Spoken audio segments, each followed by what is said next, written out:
gute si biri kujyamo rero uragerageza ufate ahantu nk'amashusho imbere ku muhanda hari ibintu byo mu Rwanda aho ugerageze utagetinga ahantu aho nyine ku buryo umuntu yabireba bitaje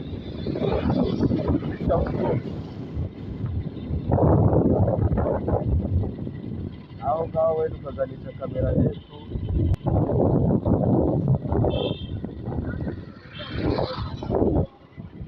iyo nzu wari wayifashe yarugiye ntacyo utagetinga umuhanda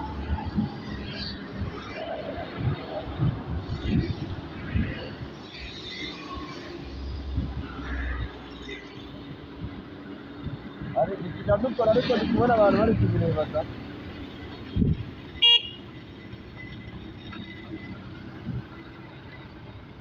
humura ntabwo nakora ibidashoboka